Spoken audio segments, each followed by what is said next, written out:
Good evening, everyone. My name is Azinwi Numfor, and I am a second-year leadership scholar at the Institute for Women's Leadership, or IWL, here at Rutgers. It is truly an honor to welcome all of you to this conversation about the People's Project with Dr. Roxane Gay, Saeed Jones, Aubrey Hirsch, and Jason Silverstein.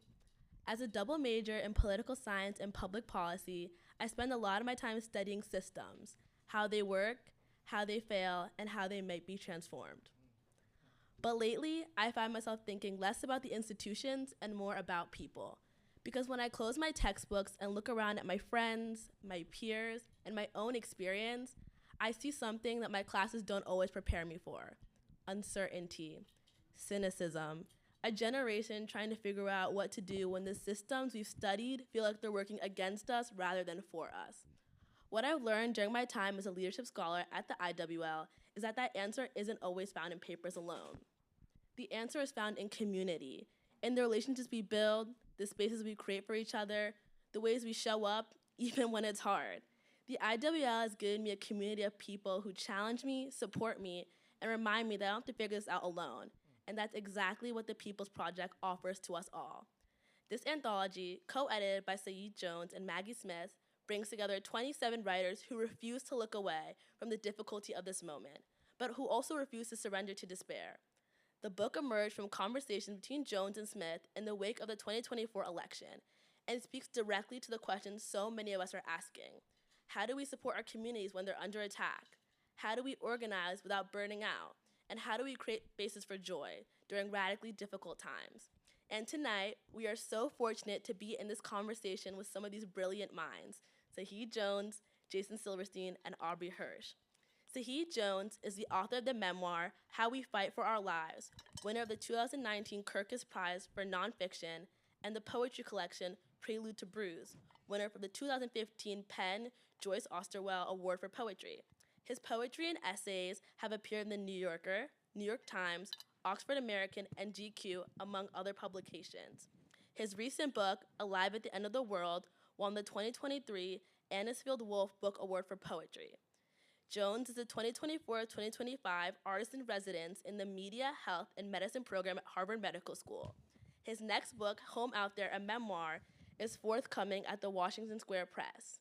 He co-hosts the podcast Vibe Check with Sam Sanders and Zach Stafford. He is also a Rutgers alumni who received his MFA in creative writing from Rutgers Newark. You did your research. That hasn't been on the bio in a minute. Oh, hi. Thank you. Joining Saeed are two anthology contributors, Dr. Jason Silverstein and Aubrey Hirsch. Dr. Jason Bryce Silverstein is a writer and anthropologist in the Department of Global Health and Social Medicine at Harvard Medical School, where he co-directs the Media, Medicine, and Health programs. His reporting and essays on racism, health, and human rights have appeared in the New York Times, GQ, The Atlantic, and elsewhere. He lives in Cambridge with his daughter and best friend, Mallory. Aubrey Hirsch is the author of Graphic Rage, comics on gender, justice, and life as a woman in America. Her essays and comics have appeared in the New York Times, the Washington Post, Time, and elsewhere. She is the recipient of the National Endowment for the Arts Fellowship in Literature and an Individual Arts Award from the Sustainable Arts Foundation. And lastly, someone who needs no introduction, Dr. Roxane Gay. Dr. Gay is the Gloria Steinem Endowed Chair in Media, Culture, and Feminist Studies here at Rutgers University. This chair is a collaboration between the Institute for Women's Leadership, the School of Communication and Information, and the Women's Gender and Sexuality Studies Department. It addresses the vital intersections between media, culture, and social change, the very intersections that the People Project navigates so powerfully. Dr. Gay is an internationally recognized writer, editor, cultural critic, and educator. She is the author of several best-selling books, including Bad Feminists, Hunger, Difficult Women, and Opinions, A Decade of Arguments, Criticism, and Minding Other People's Business. She is also the author of the Eisner Award-winning World of Wakanda for the Marvel, and served as the editor for the Best American Short Stories in 2018. Her essays and short stories have appeared in the New York Times, Harper's Bazaar, McSweeney's, Tin House, and many other publications. She is a contributing opinion writer for the New York Times and the editor of her own imprint at Grove Atlantic, and a 2018 Guggenheim Fellowship recipient. Additionally, her newsletter, The Audacity, continues to challenge and inspire readers on Substack. Dr. Gay's work has always asked us to look critically at the world and ourselves, to examine what it means to live in bodies that the world deems unruly, to navigate systems that are not always built for our survival, and to find ways to care for ourselves and each other's.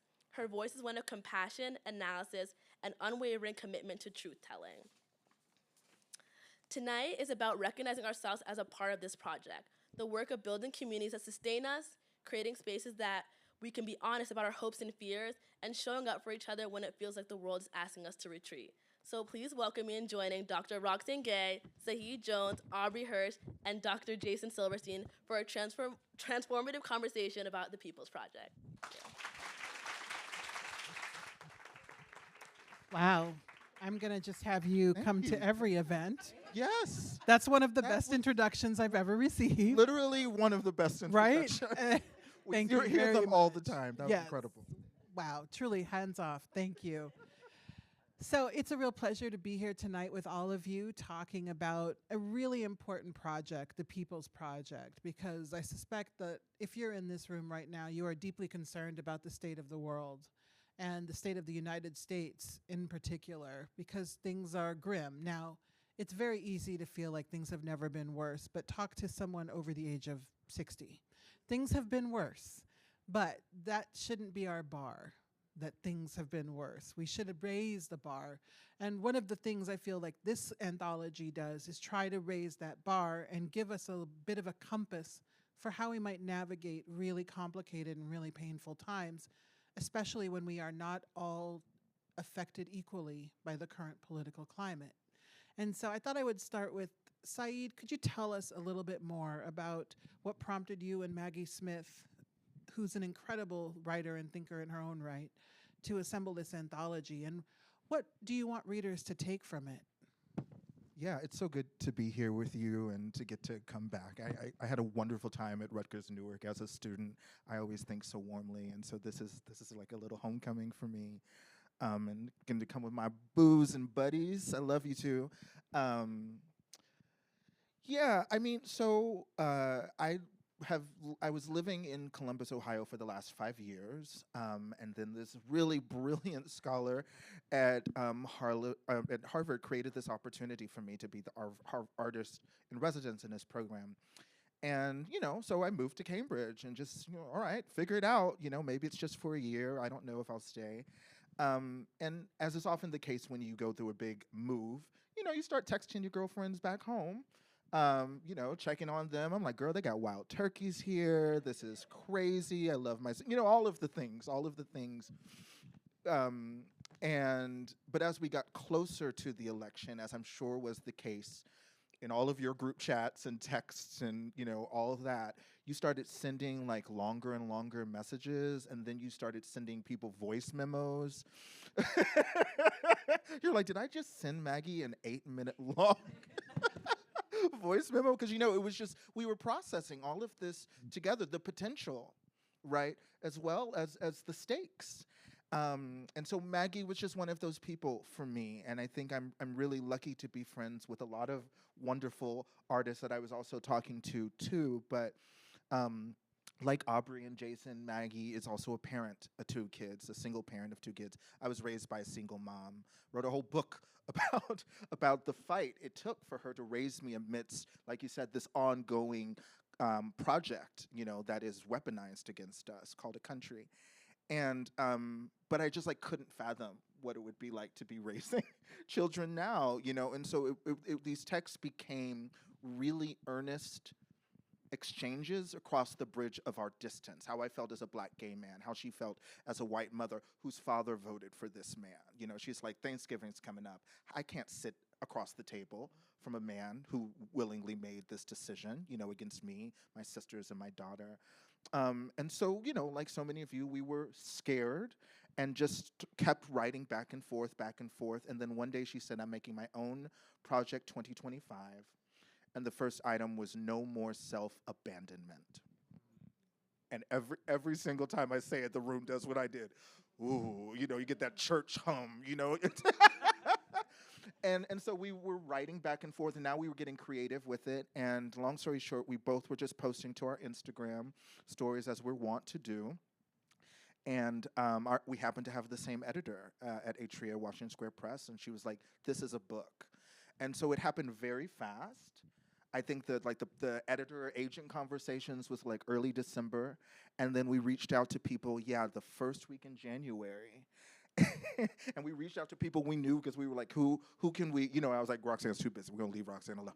I'm not gonna put another dead. I know Roxane so well that I like know her schedule. So I was like, I'm not gonna put another deadline on her desk right now. But everyone else, I was like, I'll put one on yours, and. And the assignment was, what is a piece of wisdom that you have to offer that you're drawing from, whether your community, like Azinwi said, or your ancestors, that you would share. And it was really like the way Maggie and I were comforting each other, we just asked other people to do, or maybe not even comfort, you know what I mean? There's a lot of needs in this moment, right? I need people to tell me the truth. And so in 6 weeks, writers and artists like Jason and Aubrey came back to us. We didn't know what they would send. I had no clue until I saw the table of contents, and I just started crying. Yeah. And for people who are not familiar with publishing, 6 weeks in publishing is literally Unheard a minute. It's completely unheard of. You mentioned my own project 2025 from Maggie, and in it she asks, what does it mean to abandon oneself? And then goes on to say that it means to pretend you don't know what you know, don't hear what you hear, don't see what you see. In other words, to gaslight yourself, to stay quiet and compliant, to make nice, to compromise your values to keep the peace, which is not peace at all. When I consider the current political climate, it seems like a lot of people are willfully abandoning themselves, whether it's a survival tactic or just hoping that they can get through this next while unscathed. For any of you, what are some of the ways that we can not abandon ourselves? How do you do that work for yourself? And how do you recover when you fail to not abandon yourself? Easy questions. That's such a big question. Well, I'll jump in just because I feel like I've been. So I just had a book, my book of comics, graphic read, just came out on Tuesday. So it's brand new, and I have been doing. Thank you. Highly recommend it. Thank you. So I've been doing a lot of interviews and podcasts and things like that. And a question that I get a lot, sort of similar to this one, is like, how do you stay hopeful in like these dark times, right? Like, how do you kind of stay centered? And I just have been giving the honest answer, which is like, I don't always. Sometimes I do feel really inspired to get out there and fight, and I feel hopeful, and I feel eager for the time ahead when the pendulum swings back with equal force and energy in the other direction, hopefully. And I'm like, let's go. What can I do to get us there? And then other times I feel really despairing. And, I look at the court, and I look at all of the people who have totally abandoned us and our Constitution and, how things work, and just like the portion of humans who are complicit in this and the poll numbers. And I get like, I'm realizing now that I'm halfway into this answer, I should have done it the other way and started with the stuff that makes me feel terrible and then gone into the stuff that makes me feel better and more inspired.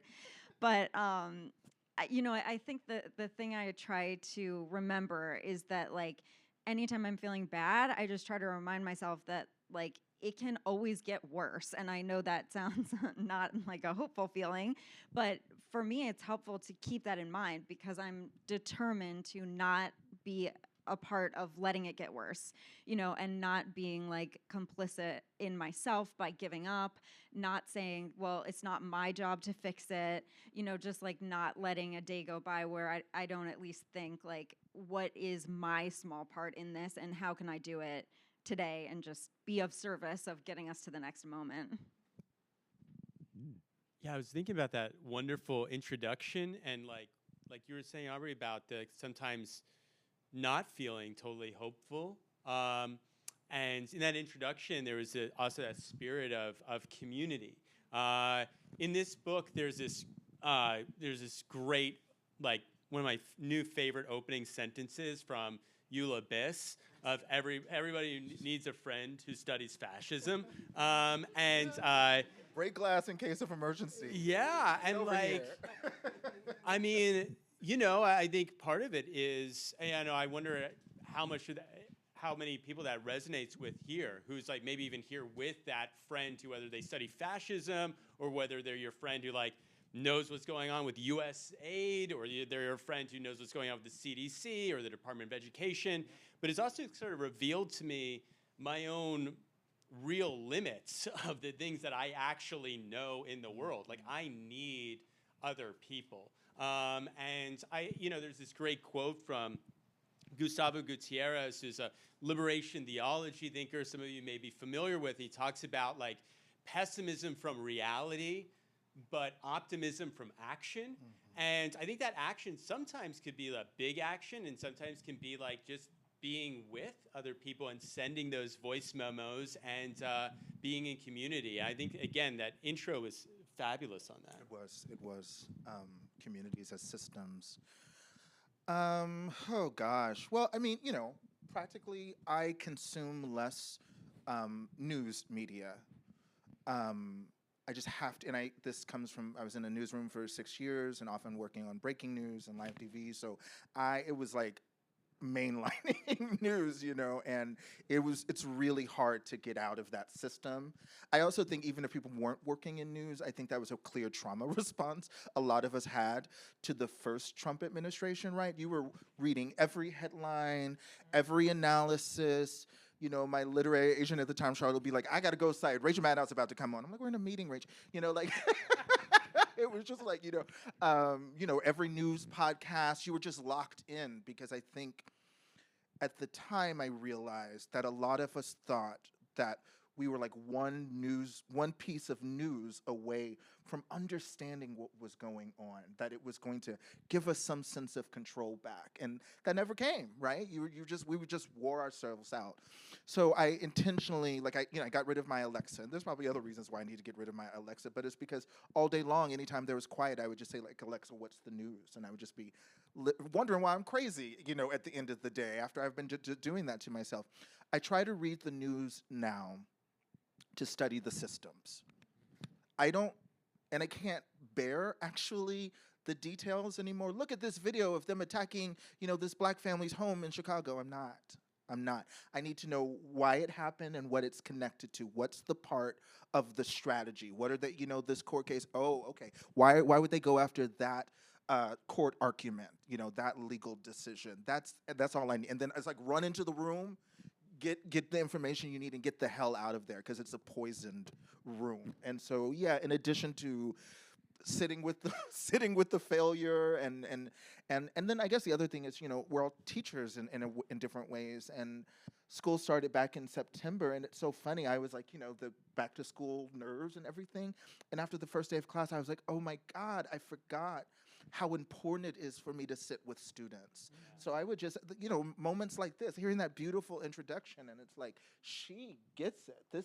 This is a scholar who's going to march out into the world and get right back to work. And so getting to sit in community with students, treating them as collaborators, right, rather than acting like we're some feudal lords, that helps a lot.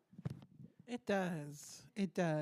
And that tendency to want to be a feudal lord, it's something whenever I notice it in practice, whether in myself or in others, I just wonder, like, how do we break that cycle? Why are we doing this? It's not going to help. And in the introduction, you reference a 1982 interview where Toni Cade Bambara said, as a culture worker who belongs to an oppressed class, my job is to make revolution irresistible. And that line has been with me for days now. Yeah. Because part of me wonders, is it really our job to make revolution irresistible? But then I think about the inflatable frogs in Portland. That's a great example. Isn't it? And the other animals started showing up. Yes, and like now people are going around to these protests wearing these, really hilarious inflatable costumes, which on the one hand shows that Portland, of all places, is not a war zone, has never been a war zone, and will never be a war zone. The only thing you're going to get in Portland is a contact high. And it is also participatory, and it shows that what we're fighting for is the right to joy. And so I would love to know, what are some of the ways that we can make revolution irresistible? Because the number one thing I hear from people when I write about social justice-oriented issues is, oh, it's so depressing. Like, people really feel like it's kind of like a real downer, man. I'm like, yes, it is. Yeah. But yeah, I'm interested in this idea. I came across that quote from the interview that she did years ago, and it's just stayed with me forever. And honestly, it felt like it was like in the background and then came to and I was like, oh, this is what she, this is the moment. I mean, part of it, I think, I feel that it's, and I tell people, I'm like, this will be the most fun conversation about fascism you've ever had. Like, we're already chuckling and giggling and, doing the amen choir. I love that. Because part of it is, I feel it's an expression of care. I care about how I treat people while I'm trying to help them. I worked, in one of my past jobs, I worked at a charter high school. I was actually probably thinking about because we drove through Jersey, in Newark, downtown Newark. And I loved those kids, and I loved teaching. But the school was very cruel. They were like, on one hand, if we don't get these kids, to college and accepted, it's a death sentence for them. And I was like, I don't know if I love that language. You know what I mean? And then also like the rigor. I mean, it was, the students would be like, Mr. Jones, it's a jail. And I was like, I hope you never see the inside of a jail. This isn't it. And I got to tell you, by the end of my first year teaching that, I was like, oh, bitch, it's a prison. Attica, oh my God, we are locked in here together. We got to get free. Because I think if you're being cruel to people on the way to saving them, I think it's at the very least bad vibes. But I think it undermines what you say you're fighting for, whether it's healthcare or education. So part of it is literally I try to build into my work, and we're always talking about rape culture and white supremacy and health inequities, tough stuff. But I want people to enjoy the conversation. I want it to be sticky. That laughter, every time you open up and you're processing, you're taking in more. And hopefully, and I know you feel this way, I've seen you do it over the plus 10 years of our friendship now, which is crazy. Forever. Yeah. When you engage Roxane Gay, y'all know what it is. You leave as an ambassador for her work and ideas. You got to go tell somebody about what you read that night or heard, right? And so again, why is it important as a cultural worker is we've got to get that pendulum. It's like we're trying to pull that pendulum back, and it's just going to take a lot of us. And I just find that it seems to be more effective than like the serious, dour conversation. I can't remember the title of the book, but I read it for my dissertation, and I retained some of it. But it was a long time ago, about the relationship between prisons and schools. And it turns out that the architecture of most public schools is absolutely predicated on incarceral systems and buildings. And they're in fact designed in the same exact way. And I'm gonna find the name and I'll put it on social media because it's such a good book and it really informed a lot of my dissertative thinking. But that connection is there. Yeah, so I just think we need to, and also it's just like, it's hard enough. You come in, you're tired.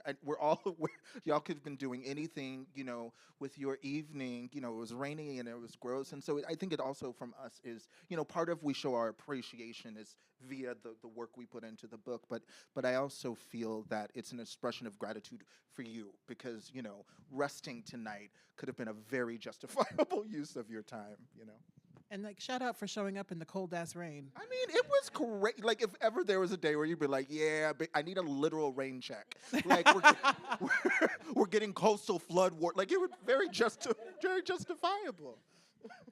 In his contribution, Transness is Freedom and Offering, Chase Strangio says that transness offers an original map unconstrained by another person's limits. And I thought that was a really striking metaphor because all too often the way that we see ourselves, the way that we see progress is constrained by the limits of others' bigotries or their imaginations. And so for all three of you, what are some of the ways that you allow yourselves to be unconstrained by the limits that others try to impose on you? Damn, Roxane. Oh, I did my work. They're excellent. I'm like, can you email me these questions later? They're beautiful. The questions are poems. I mean, I will say, you know, I'm not just, you know, saying this to make you blush, but, you know, I've learned to watch from watching all of my artistic friends, but I think of Aubrey, and because the only person who knows this better than Aubrey is Roxane Gay, which is being a confident woman on the internet. You know, the only thing that can make it hard is being a confident black woman. Oh my God, the things like y'all or Tressie deal with. You, like I said this all the time, I'm like, it gets to the point, and it's always a woman, usually a black woman, could say the sky is blue. And it's like, why is she getting death threats? You know, there is such a, and not just from men, there is such a visceral, it seems to me like a concerted digital effort to make women, this is why Roxane's work is so important as well, right? Like, to make participating in the discourse, to make being a part of that public square and offering what you are observing, not just about your own identity as a woman, but like in general, like what's going on, to make it so unpleasant. Yeah, that's the point. Yeah, that you're just, and I know you've dealt with all kinds of harassment, and it just, I mean, you told me something, you were like, Saeed, you're in some of the videos too. I was like, me? Why am I catching strays? Yeah, Saeed's definitely catching strays from it. It's like, Jesus, you know. And so I just want to say, you know, one thing that has inspired me in this sense of what's possible, just like learning from my trans and non-binary friends, is seeing y'all, how you respond to it. How you respond to it under situations where I'm like, I don't know, I would run away for a little while, but instead, you know, the way you've both gotten louder, I think, you know, and more clear. I realize that part of the reason your writing is so damn good is because it has to be. There are people who are going to chip away at any little, and so I adore that in both of you and all of our other queer and women friends who are doing it under what, just from observation, you know, from nearby, sometimes can look just miserable, you know? That's so nice. Thank you. I think in my work too, I've learned to be like kind of unconstrained, I guess, by form, you know, because most of what I do now is that I make comics about like social justice issues and especially gender issues and queer issues too. But like I think when I first started, it would feel a little bit weird to like, I'm gonna make a comic about the economic case for abortion rights. But the more I did it, the more, you know, and this ties back to, I think, to the question about how do you make revolution irresistible. But I think the superpower of comics is taking something that's really big, unpleasant, heavy, breaking it down, making it really accessible, and making the experience of reading it pleasurable, because there's pictures and there's colors and, you know, even if what you're reading about is awful, there's that to kind of like have you at least enjoy the experience. And I think some people who might not sit down and read like an article about the Comstock Act, you know, if you can read a comic about it and it's like 15 panels, then you can learn something about it. So I think I've learned to kind of like not be precious about topics and what I feel like I can or can't render, and also where I can or can't, you know, be light and add some like dynamic to it. And not all of my work is funny for sure, but I think sometimes it is. And you know, it's not because I think like having my bodily autonomy stripped away is funny, but I think I'm funny. So, you know, I can like put some of that in there too. Corey Mitchell, another contributor to the People's Project, had a line earlier about you gotta find the funny in the fuckery, which I think is nicely put. I don't know. Am I allowed to say? No, I'm sorry. We're all adults here, Jason. You know, I think one thing that I've learned from my students, something that's like stuck with me. So I did my dissertation in pediatric palliative care at Boston Children's. And I remember in trying to read about palliative care and end-of-life care, there was this study. It was like asking people their regrets before dying. And the number one regret, at least in this study, was that people had not lived a life that they felt was true to who they were. And something that I've really admired of my students to see is how they've made spaces where people, it doesn't take extraordinary courage for people to just be the person that they want to be. And I really hate how often, like, I don't know, this sort of like, who are these people? Like the Barry Weiss sort of like people, or like the even farther right people talk about like themselves as having dangerous ideas, when the dangerous ideas are like transphobia and racism and sexism. We know you can make a really great living in America off of that. Like you could become president with that, or at least a comic in like Austin, Texas. But like the like those aren't dangerous ideas. Like our ideas are the dangerous ones. They're the place where like the ground can shift. And I've really learned that from the students. Yeah, it's like those people, they don't just want to insult us, they want us to praise them for, wasn't I civil? I only said that I thought gay people should be stoned to death. I was like, what? That's not civil. It's interesting, especially the framing of dangerous ideas, because they genuinely tend to see themselves as these warriors of free thought. And it's like, oh no, you're just being a bigot, and what's dangerous is that you're willing to do it in public, even though you know it's wrong. But what you're saying isn't actually dangerous, especially when you compare it to, for example, Zohran Mamdani, who billionaires are working overtime, and landlords are working overtime to keep from becoming the mayor of New York. Good luck. But one of his ideas was city-owned grocery stores, because I don't know if you've seen the price of groceries lately, but it's a problem. And now Boston is looking into the feasibility of city-owned grocery stores. It's going to spread, and that's a dangerous idea because it challenges capitalism. It challenges profit being tied to people feeding their families and feeding their children. And so it's always interesting to look at the ways in which we frame the work that we do, because oftentimes it is in direct opposition to what the work actually is, especially when you are not engaging in good faith arguments. Yeah. I think something that you just helped me understand is one of the other consequences, that this is another consequence of this era of people just doing research on their own. Which, we love research, but y'all know what I'm talking about. Y'all know what I'm talking about. They're researching Tylenol, and you're like, baby. The vaccine studies people are doing at home during the pandemic. It kills me. Like, I'm going to do my own research. I'm like, done. Baby, Tylenol's been around for 60 years. And it's been researched. I was like, girl, I went to college with you. I saw you put far more dangerous things in your body. Don't play with me. Talking about all this. But my point is, it's important to live and learn in community, right? Because, and I think that's why the research that you do, the work you're doing like in institutes here, it's done in community. So you're not just like on Google, like, aha, I got it, and there's no one to push back, to ask reasonable questions. There are no elders, there are no mentors, there are no mentees going, well, what about this? You know, there are no people of different experience who go, you know, I remember, I'll never forget, and I'm still friends with them to this day because we had a good conversation.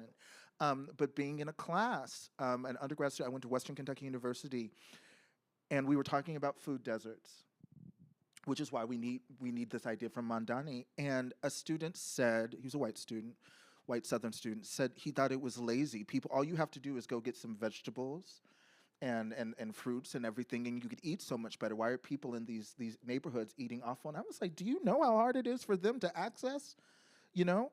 And he just like hadn't had it. And so like the longer that person is allowed to deepen and steep in that misconception without someone going, hey, my neighborhood in downtown Newark was absolutely a food desert. I could smell the rotting meat at the back of the grocery store as soon as the door opened.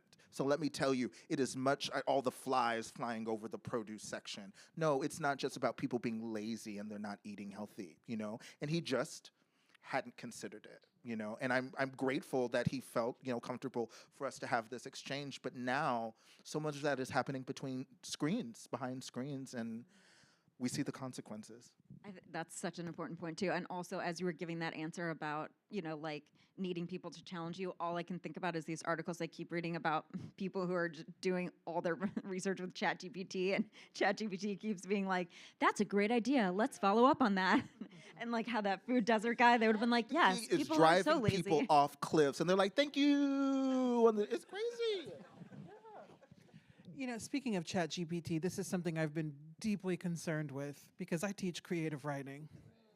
And so I'm like, babies, you don't need to use ChatGPT because you are ChatGPT. Trust your mind.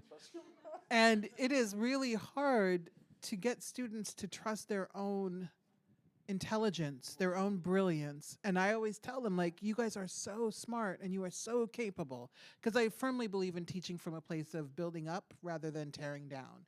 And it works. But right now they are relying, for expedience sake or because they don't trust themselves, on the hallucinations of a flawed system whose bubble is going to burst. And so how do we prioritize real knowledge, authentic research, and fact in a world where we are being told forcibly, in many cases, that the future is AI? I mean, yeah. I don't have the answer. If y'all are waiting for that, I don't have that. But I will say, like everybody else, I think about this a lot, and also I think about it too. I have this thing in my head that I keep trying to figure out how to write.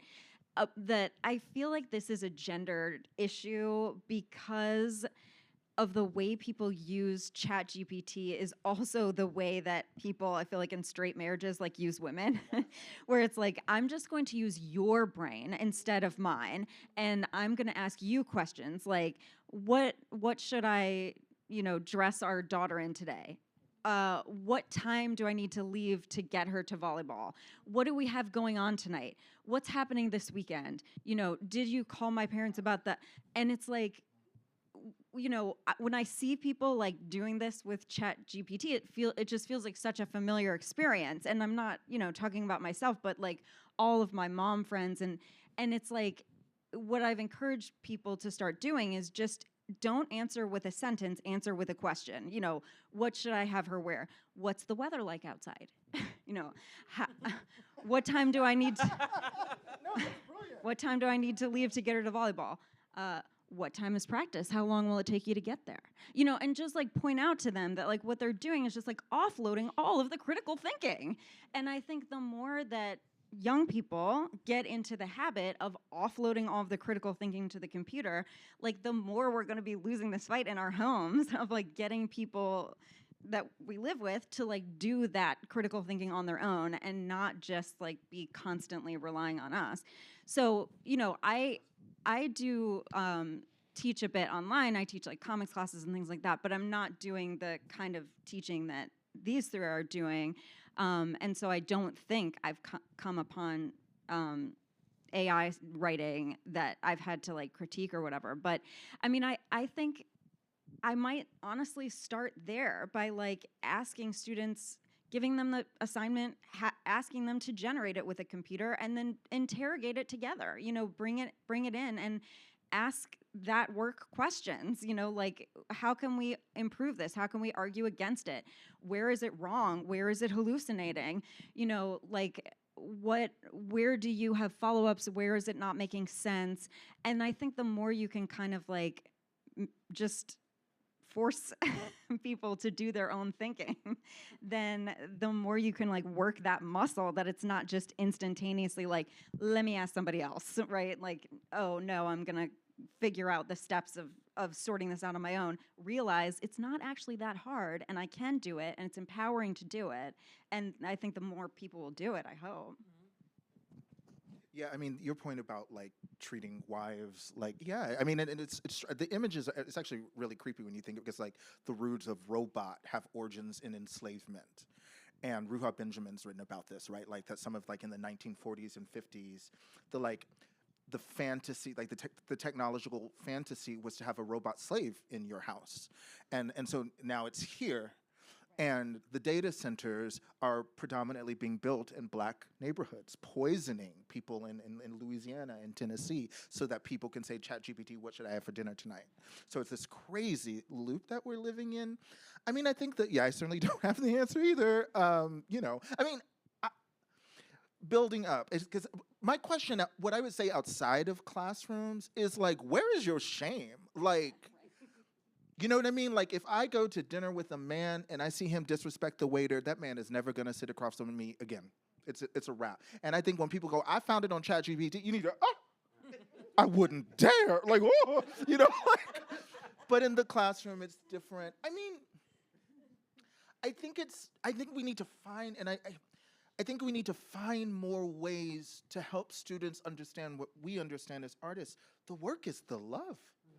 I am actually miserable when I finish a book I'm writing, because I'm like, the rigor, it's a joy. That's part of why this became my life. And so maybe it is, writing the artist's life can be opaque to people, even to our students in some ways. And so maybe it's finding ways to show them and to get them to fall in love with the research. I felt that I struck gold when I came across Toni Cade Bambara's interview from 1982. I was like, oh my God, I couldn't wait to send it. When I finding images of Polly Murray, train hopping in the 1930s, I'm sending pictures to my girlfriend because it's exciting. Like, sometimes I'm sending you pictures of hot dudes, and then sometimes I'm sending you a joy from the archive, and I love that. And the I see the smile of nerds in the room, right? The work of it is the joy, actually. And maybe we've hidden it so much, and screens make everything look so polished and easy that, younger writers are just like, oh no. I've had some students who, first of all, I don't think that, I can just speak for like my, I'm not speaking for Harvard, but like I'm teaching there. I don't know. Yeah, we all need our jobs. But something that I've noticed there is that when I've seen students clearly using ChatGPT, which it's really obvious when they're doing it, and trying to talk with them empathetically. There's a sadness there, and I've wondered about how often, and I've tried to do this more, to talk about like failure, and to talk about the struggle of like a first draft, or writing a bad first draft, or second or third, and to try to like even show students in classes like what's in this book is not my first draft of this. Like the first draft, like thankfully I was able to show Saeed Jones, and I was able to show this incredible editor Jenny, and then isn't writing amazing? Like I just get to put my name on it. But then what a bullshit lie that is. Like, I mean, I get to have all these brilliant minds like involved in helping shape it. But I think maybe also talking with students about the things that I've done that didn't work out, that got rejected. Well, and you did actually do that. Jason allowed me he read it, a draft, a later draft, and we workshopped it in front of the whole cohort of 30 students, and he took feedback, and it's they can pay attention and see how he took their feedback, and so I think maybe that turning because there's outward. like the ChatGPT is the promise of, and again, like this is more the critique of like how my university has handled this. They kind of make ChatGPT seem like the forbidden fruits, like like whatever you do, don't use ChatGPT. Now, we have no way to tell if you're using it or not, other than it's like, this is the version of the answers at the back of the book, but like, don't look at the back of the book, whatever you do. It doesn't get into that. At the bottom of ChatGPT, it says, it makes mistakes. Don't use for important information. It hallucinates. It'll tell you to kill yourself. It doesn't focus on that. It does treat it like this is like the tree of knowledge. And also it's like, I mean, I have compassion for and I say that as someone who graduated undergrad at the beginning of the 2008 recession. Grad school was like my little shelter for that time. But also, you know, it's like, look at this damn job market for very, you know, very, very accomplished young people and everybody else like can't find work, and all of their resumes are being denied by AI. So why not try to use AI to try to game this? You know, like I have compassion for their, you know, and I'm thinking of Harvard students. I mean, they're so competitive and hard on themselves. They you know, every semester at the beginning, the class is so quiet because no one wants to speak up unless they have a perfect response first. You know, Tia Miles always tells it. She's like, it can be half baked, it could be third baked. You know, but it's that work of getting them to understand that the struggling with, I call it like joyful rigor, is actually part of it. And so, yeah, maybe part of what's going on is that they are terrified of not becoming that one of one perfect candidate after they graduate. And so they're trying to optimize, but they don't realize all that they're giving away in that offloading. Yeah, I mean, there's a lot to think about there. And I appreciate all of those responses because it's a conversation that we're going to be continuing to have over the next several years as we figure out how to adapt to an ever-evolving future. Jason, in your essay, Look Ahead, Look Back, you talk a lot about the failures of our healthcare system, particularly at the intersections of race and class. And I was particularly interested in the question, what is healthcare if it only begins when the body is broken? And I just, again, there were so many quotations throughout this collection that have stayed with me. And that's one of them. So why do we have to think about healthcare when we think about social justice? And what can we do to create a better future for ourselves in terms of healthcare so that healthcare is an ongoing experience and it's not something we must only avail ourselves of in case of catastrophic illness? Yeah, no, thank you. You know, and also thank you to Saeed for inviting me to be part of this book and this conversation. You know, and thinking about like what I wanted to contribute, what is in that line about what is healthcare, if it begins only when the body is broken, you know, you just think about all of the other factors that go into who lives, who dies, who gets sick, who recovers. I mean, we've already mentioned food. You know, there's that a great Haitian proverb about, you know, giving someone medicine without giving them food is like, you know, washing your hands and then drying them in mud. So, you know, and so, but I think in thinking beyond that, like you think about all of the other systems that are maybe at play. If we just think about a disease rather than thinking about those broader social issues, housing as health policy, right? Or thinking about, I mean, you know, you could spend an entire class or more thinking about the impacts of racial residential segregation or the impacts we're only seeing today of Jim Crow laws that, you know, while maybe outlawed formally in the 1960s, now, like starting to see the effects of those in the bodies of especially women who grew up under that regime. So I think it's really about trying to think about what's the role of the state, what's the role of these social factors in actually creating these health disparities. Aubrey, in your graphic essay, you write, as the title suggests, about raising the resistance. And I appreciated that you brought in not only your work as a writer and thinker and graphic artist, but also as a parent, and that you are modeling for your sons what resistance can look like, whether it's calling out misogyny when they see it or just being like decent, humane people. And so how do you continue to raise the resistance in the current moment, both with your work and in your personal life? Yeah, well, when Saeed was talking about the timeline of this book, I remember very vividly it being early January, because when I got the email from Maggie, I had like just given birth like 6 days before that.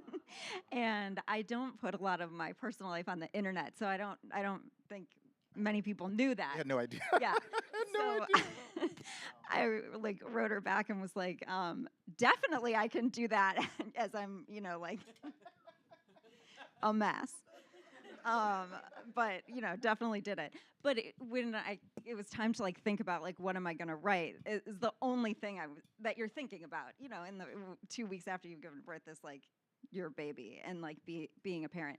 But yeah, I mean, I think like that's obviously something that I think about a lot. And I think about it more now after Dobbs, because a lot of people are going to be forced into parenting who did not want to be parenting or parenting at that moment or with that co-parent or whatever under those circumstances, whatever the case may be. But I also think about it like the home is a place of such enormous influence. Like this is where you really can shape a person. And the more that the right tries to take things away from women and make our world smaller and like force us into our kitchens, force us into parenting, like in a way, they're giving us a lot of influence if we can figure out how to leverage that power in the appropriate ways. If we can, and again, these are not the circumstances that should exist, to be clear, but if they're the circumstances that there are, we can really use that. Like, what are we giving our kids to read? What kinds of questions are we asking? What are we noticing out loud for them? Also, what are they noticing and bringing us? I remember like when my son first said, just off the top of his head, like, well, girls aren't allowed to be president. And I was like, well, they are. And then he's like, well, there's like a whole thing around the classroom, he's like, well, there aren't any. And then it's a conversation about like, well, if they are allowed, why aren't there? Are they just not good enough? And so there are many ways to answer a simple question, right? And I think a lot of times people try not to answer it in the most complicated way, but often like we need to, we need to like start from a place of saying, well, great question, because for a long time things have not been fair. And like, here's the point at which women were allowed to run for office. Here's the point at which women were allowed to vote. Here's the point at which women were, allowed to have credit cards. And I bet a lot of us in this room were alive then. It hasn't been that long that we've been hitting these milestones. But anyway, I think that's a big part of what I try to do is I just try to answer honest questions honestly.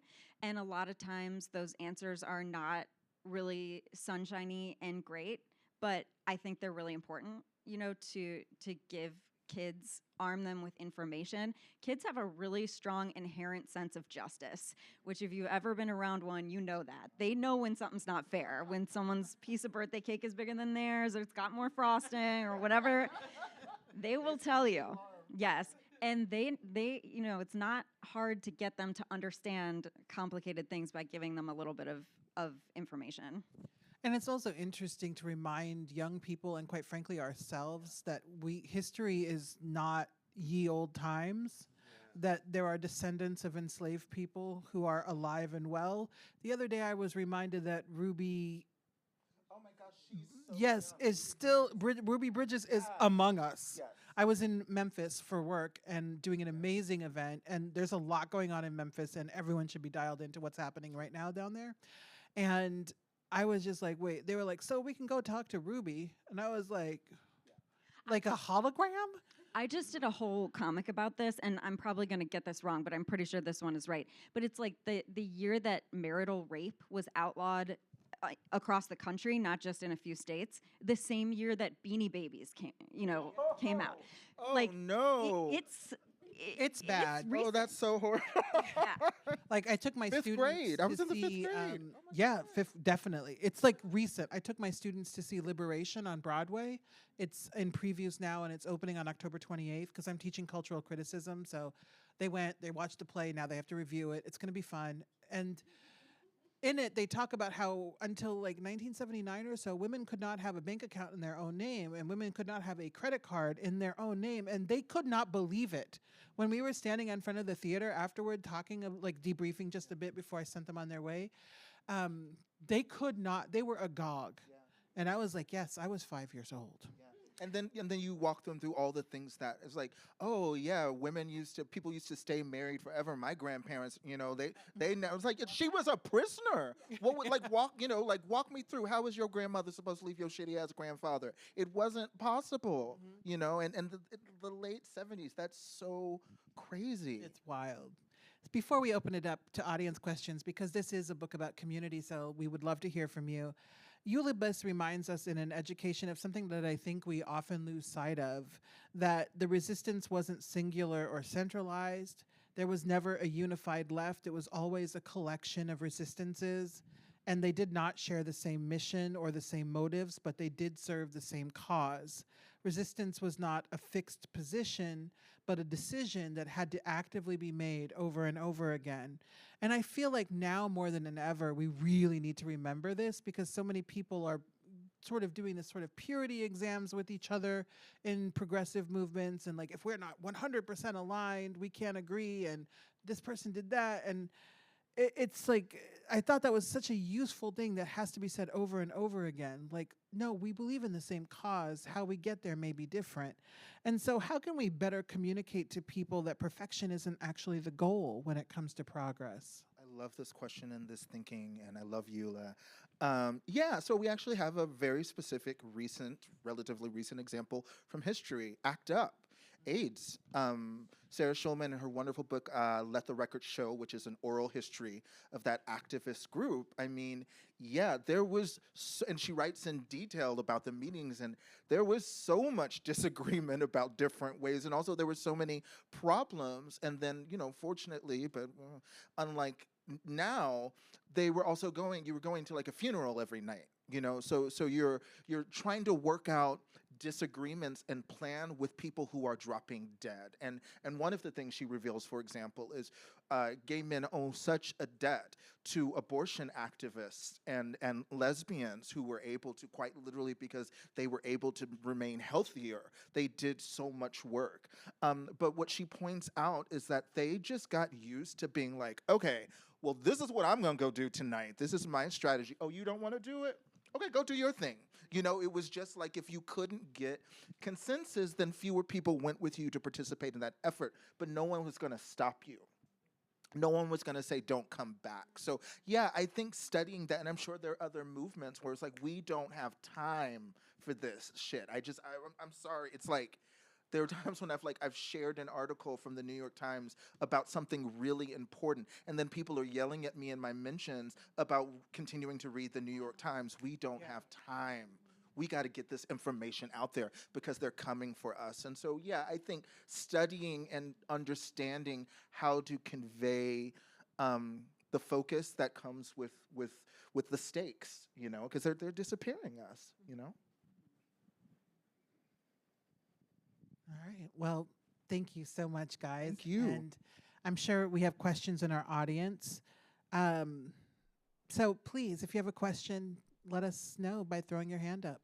Oh, and someone there is there's a lovely young person with a microphone who will come find you. We have some questions up here.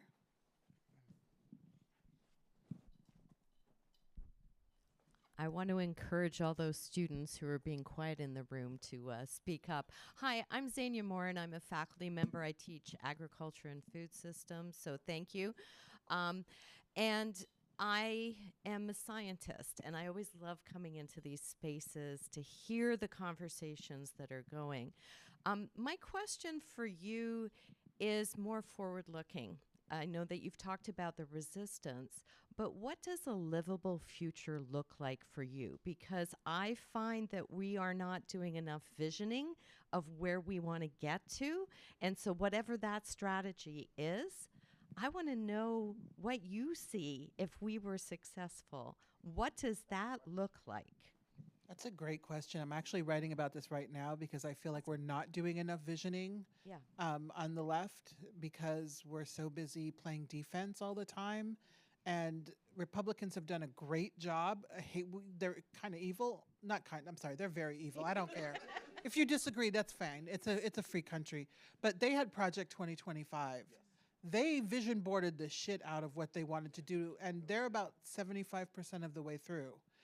a 990 some page document. And so I think it's incredibly important. And for me, one of the key things is just real freedom, not moderated freedom, not contingent freedom based on class or education or body size or any of these other things, but genuine freedom, which I suspect is what all of us want.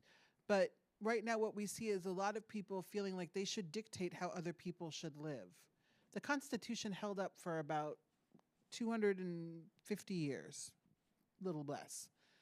But it's falling apart. And so I would love to see, like, let's revisit. What is the next 250 years? What are our guiding principles going to be? Yeah, I totally agree with that. And, I think, like, for me, too, it is that simple. It's just the freedom to live a happy life, like, whatever that means to you. And not just, like, the freedom to, eat what you want to eat, love who you want to love, wear what you want to wear, be who you want to be, etc. But also, like, the freedom from, like, you don't have to go to a music festival and, like, listen out of one ear for gunshots and, like, walk into carnival and think to yourself, okay, that's where I'm going when the shooting starts. Right. Like, that just doesn't need to be part of our lives. There's so many places where people don't have to do that. So all of those things go into it for me. If I'm making my vision board, I need a large wall. I mean, just as an example, and it's like a simple thing, but we talk about our Beyonce savings accounts. We're always ready for that. Like, she getting a little quiet. You notice it's like oh, I know she's real quiet right now. Real quiet, all of it. Especially and you're just like, as oh God, Taylor oh God, released that not good album. Yeah, she's like, let her have her little mediocre minute, and then. But I, for the last 2 tours, have consistently been going to see Beyonce in London. Do you know how much more pleasant and easy it is to get in and out of a stadium when they don't have to worry about people having guns? Can you bring a bag with you? Yes! With Just such a simple, you were in and out of Tottenham, Spurs, crazy, so like, these little things where you go, oh, I wasn't even worried about that, but I didn't understand how this structural decision, impacted my experience, and then I went to see her at the Superdome and it was like... an hour and a half in and out, it was intense. So that's just one example. But, my thing is, we actually have I believe, the oldest contemporary constitution.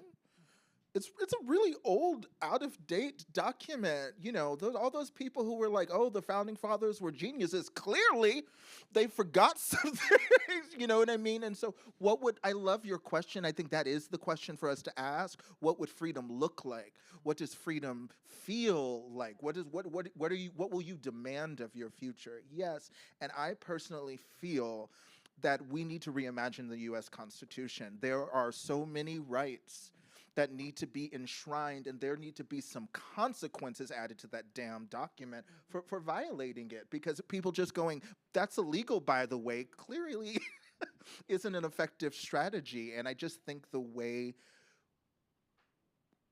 democracy is such a fantastic and fascinating dynamic, but it requires constant vigilance and participation. And the moment you get comfortable with it, it backslides, not just here, in all democracies, as we're seeing. So that's what I would do. Did I? Oh, yeah, here it. I won't get totally into the weeds on this because I made you listen to this, one of my rants on the drive from Boston. He looked like he was going to throw up while I was saying it to him.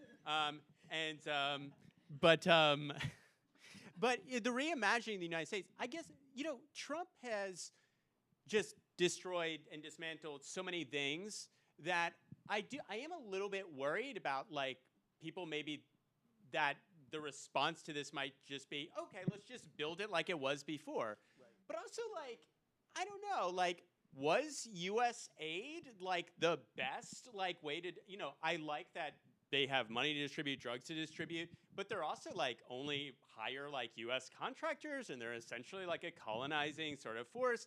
Like, Trump has me, like, ending up feeling like I've got to defend the UN. The UN spread cholera throughout Haiti and just hides behind their charter that they're immune from every form of prosecution. The WHO is like, their second leading funder is Bill Gates. Like, so reimagining something better than what we had before, and maybe not just falling into like, well, I hope Mayor Pete can bring us back to what it was like during Clinton. You know, I think we can do a little better than that. Moving away from the diminishing returns of the status. And I think, Jason, that's such an important point, because so much of we have no political imagination right now, and it's killing us. So many people are just like, can we just get things back? But no, they weren't good enough. So no, we don't want to go back to half-assed. We want to imagine something great. And like, there is no conversation about the future that does not include universal health care and universal basic income, because these things have been proven to work. I've done a lot of work with mayors for guaranteed income. And the reason I've done that is because I grew up very privileged. I remain very privileged, and it's so much easier. Everything is easier. Like, it's easier to be black. It does not, but you can't buy your way out of racism at all. But it is easier to be black. It is easier to be queer. It is easier to be anything when you can pay your rent. And so I also feel like we have to rethink capitalism, because right now our right to health is predicated on wealth. And that's just no way to live. And because my parents are from Haiti, which, by the way, I don't know what Haitian women you fell in love with to learn you all that. But shout out. I know what dictatorships look like and what hoarding wealth at the top looks like. And it's not good. It does not help anyone in the long run, because when nobody is healthy in your society, you can't ever leave your house. And so you have a wealthy class that never goes anywhere because it's unsafe. And for what? What good is all that money when you can't even go to a park and enjoy yourself? And so we have to really, and I understand capitalism. It has benefited me, but we do have to decouple our visioning from capitalism somewhat. Other questions? Thank you, everyone. All right here in the front row. Hey, everybody. So I'm not a Rutgers student. I drove up from Philly because I'm a huge fan of you, Dr. Gay. Oh, wow. And with my partner here. So thanks, partner. Thank you all. So kind of on theme of tonight, like we've mentioned community. And I honestly, after picking up this book, I was like, this book is a community. I genuinely consider books to be, companions throughout life. That's why I have 4 bookshelves. And you have good taste. I think so. Some of the work I do in Philly is gathering and trying to create more healing spaces for community as a trans person, as an educator. And so as folks who have done this amazing work of gathering people tonight, also gathering folks to write this book, and all the other amazing work you've done, I was curious about your experiences working across difference. I think what especially stands out from this book is the different perspectives that are all have voice. And so I was just curious about what that experience has been like for you all, either creating this book or other projects that you've worked on. That is such a beautiful question. Thank you. I mean, driving from Philly, like, whoa, deserved, but like, that's really beautiful and lovely. In the rain, yeah, like the worst travel. It was rough out there, man. I mean, I'm really honored that you sense that quality in the book. It was at top of mind for Maggie, Jenny, and I. I mean, we know a lot of cool, brilliant people, but yeah, I mean, I was like, if this is going to be the people's project, it's got to speak to the people. I can't do a book like this and not have a disability rights activist in there. We're not doing this. Something I keep saying is, I said it this week last week on my podcast Vibe Check. That an image I have in my mind is there's a line of people marching toward paradise, trying to get to their Eden, and there are all kinds of problems along the way, and they keep kind of abandoning people. Oh, that kid, we don't have enough food for that child, and oh, that elderly person's too, and oh, they speak a different language, and just going on and going on. And my thing is, if I get to paradise, and I've abandoned everyone along the way. If I'm the only one there, it's not paradise. You know, there's no freedom if all of y'all can't come with me. I'm just sorry. You know, a party of one is not a party. And so I think in this book, part of what we tried to tap into were the range of experiences, because it's so important for people to feel welcomed and centered, especially when you're talking about marginalization. It's just essential.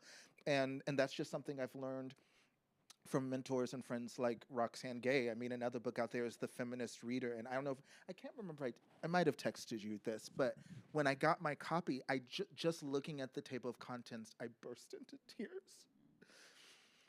Because as Black people and as queer people, we've seen a lot of feminist readers. We've been through a lot of those anthologies in women and queer studies, and seen how many of us are left out.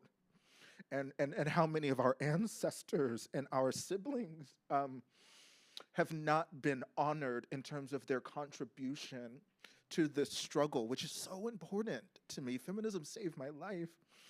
And so it's also just like learning from each other. And that's all we have to do. All we have to do is stay in conversation and keep, so much of what we've talked about is like learning together. And I think that's how you do it. So how was I able to do this book this way? It's like, because this is my mentor, and that's one of the many things she's taught me. Oh, wow. Well, thank you, Saeed. But he's exactly right that you don't have to like everyone to create space for their voices. And that's something I've learned, especially in the past 10 years. I won't pretend I've always been like enlightened. I'm as much an asshole as anyone else. But the older you get, I think when you are raised well and loved well, the more you recognize that there is enough to go around, and that we should function from a place of abundance, and that we are not taking anything from anyone or losing anything when we share the platforms that we have. And for me, with the projects that I do, I just feel like I have been given so much. And so what are the ways in which I can spread that bounty? And I'm not talking even about money as much as opportunity. And what can I do to create a fellowship and get some corporation to pay for it? Because they will. Not all of them, but some of them will. What can I do to get Apple to come up off some computers for people who need them? What can I do? You know, and it's like these are the least things that we can do. But if I'm only in a room, or if I'm always in a room where I'm the only one, which is often the case, unfortunately, in my career, then I have failed. Because it's not a badge of honor to be the only Black person in a room. It's a failure. It's a systemic failure at that. And so my job is to make sure that I leave any space that I enter better than when I found it, and that means more diverse. And it's not just about Black and white. It's about including Arab people and the Latinx community, Asian people, South Asian people, like the world, indigenous people, not only from the US but abroad. And you can't do everything with every project. But across your body of work, you should be able to see, like, you guys are too young for this reference, but The Colors of Benetton. That ad really imprinted on me when I was 13, and I have carried it with me ever since. But it's a responsibility. It really is. And anytime I look at a very monochromatic project, and it could be any monochromatic combination or lack of combination, really, I just know something went wrong here. And while I am not going to go talk to ye old Klansmen over there, I'm not interested. That's not my ministry. People are always like, how do we reach the Klan? We don't. They're fine. Let them not brush their teeth and do whatever it is that they're doing down there. That's none of my business. But what I do want to do is, like, how do we reach people who think differently? How do we reach people, but who want to engage in good faith, who believe, like, women are human, for example? Like, we have to have some common things in common. But you know, how do we have those conversations? How do we reach disaffected people, which is going to be the most critical thing we can do heading into 2026 and 2028? Because we're not going to reach Republicans. They don't care about our lives. They don't care about us. What they care about is power and wealth. And even if they don't have wealth, like, nobody will defend a billionaire more than someone making $40,000 a year. It's crazy. And so how do we reach the people who stayed home, whether it was because of the genocide in Gaza or it was because they didn't agree with Kamala Harris's ideas or they were making a protest against Joe Biden? How do we reach those people and teach them what Eula Biss writes about, which is that we don't have to have the same goals, we just need to have the same cause? And so thank you all for coming out tonight. This has been a delight. This is an amazing book. Hopefully you'll go home and read your copies. And I do believe the authors are willing to sign your copies if you want. Are you guys, is that okay? Yeah. Great. And so you can get your copies signed from the authors here. And thank you. This has been a great audience tonight. Thank you. Thank you, Roxane. Thank you. Thank you. Thank you.